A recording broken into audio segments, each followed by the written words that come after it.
एक दिन विदुर जी महाराज का आगमन हुआ। तीर्थ यात्रा करके विदुर जी आए तो पांडवों ने विदुर जी का बहुत स्वागत व सत्कार किया। रात्रि के समय एक दिन विदुर जी धृतराष्ट्र के पास में गए और धृतराष्ट्र से कहने लगे कि भैया कैसे हो, तबीयत हालचाल कैसे हैं तुम्हारे। धृतराष्ट्र से इस प्रकार से विदुर जी पूछते बोलते, भैया बहुत अच्छा हूँ, जितनी भी इनके पुत्र पौत्र सब आकर के हमें प्रणाम करते हैं। सुबह होती है ना, सबसे पहले हमारे पास आते हमें प्रणाम करते हैं और भीमसेन तो हमें ना के देता है और हमें किसी प्रकार की कोई भी समस्याएं नहीं है। विदुर जी बोले, महाराज थोड़ी सी तो शर्म कर लो, पुत्र के मोह में दुर्योधन की बातों में आकर के तुमने इन्हीं पांडवों को मारने के लिए षड्यंत्र रचे थे, वो आज उन्हीं के टुकड़ों में पल रहे हैं, तुम्हें शर्म नहीं आती।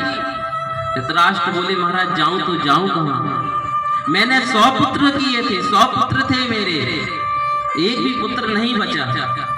ये मेरे भाई के पुत्र हैं 5 पांडव, ये मेरे भाई के पुत्र हैं, लेकिन मेरी इतनी सेवा करते हैं ना कि इनकी सेवा भाव देख करके कहीं जाने का मन ही नहीं करता, मुझे लगता ही नहीं कि ये कोई और है। इस प्रकार से विदुर जी ने समझाया। धृतराष्ट्र ने जब जवाब दिया, अंत में विदुर जी धृतराष्ट्र को और माता गांधारी को लेकर के रात्रि के समय ही चले गए। सुबह हुई, सुबह सभी पांडव आए, पांडवों ने धृतराष्ट्र को देखा, धृतराष्ट्र नहीं थी। सभी चिंता करने लगे कि कहाँ गए, यहाँ वहां ढूंढने लगे कि ढूंढ ही रहे थे कि नारद जी का आगमन हुआ। नारद जी आए, नारद जी ने कहा, चिंता नहीं करो, घबराओ नहीं, आज धृतराष्ट्र माता गांधारी के साथ में कहाँ गए हैं, विदुर जी के साथ में गए हैं। और विदुर जी जो है ना साक्षात धर्म के अवतार हैं, आज से 5वें दिन इनका प्राणांत हो जाएगा, आप चिंता ना करो। तब कहीं जाकर के पांडवों को थोड़ा शांति मिली और फिर भगवान अर्जुन को लेकर के द्वारका चले गए। भगवान द्वारका गए, 7-8 महीने हो गए, लेकिन ना तो अर्जुन का पता लगा कुछ, ना ही भगवान का। आज पांडव विचार कर रहे हैं, ना तो भगवान का कोई पत्र आया, ना अर्जुन, वहां की कोई भी खबर हमें नहीं मिली।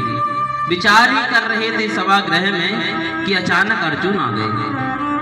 अर्जुन को देखा तो अर्जुन रो रहे थे, चेहरा देखते ही ऐसा लगा जैसे सब कुछ नष्ट हो गया, कुछ ना बचा हो अर्जुन के पास में। अर्जुन को जैसे ही पांडवों ने देखा, पांडव जाकर के अर्जुन से पूछने लगे, भैया क्या हो गया अर्जुन, ये रो क्यों रहे हो। अर्जुन ने कहा कि हम आपको क्या बताएं, आपको पता है जिनके साथ रहने का हमें घमंड हुआ करता था, जिन्होंने हमेशा हमारी रक्षा की, वे प्रभु आज हमें छोड़कर चले गए हैं। और सारे यदुवंशी आपस में लड़ झगड़ के सारे यदुवंशी का साम्राज्य नष्ट हो गया और जो द्वारका थी ना वह समुद्र में समा गई।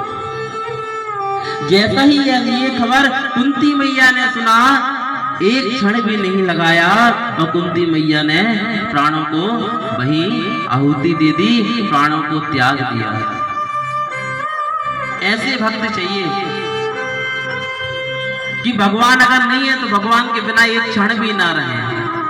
जिस दिन ये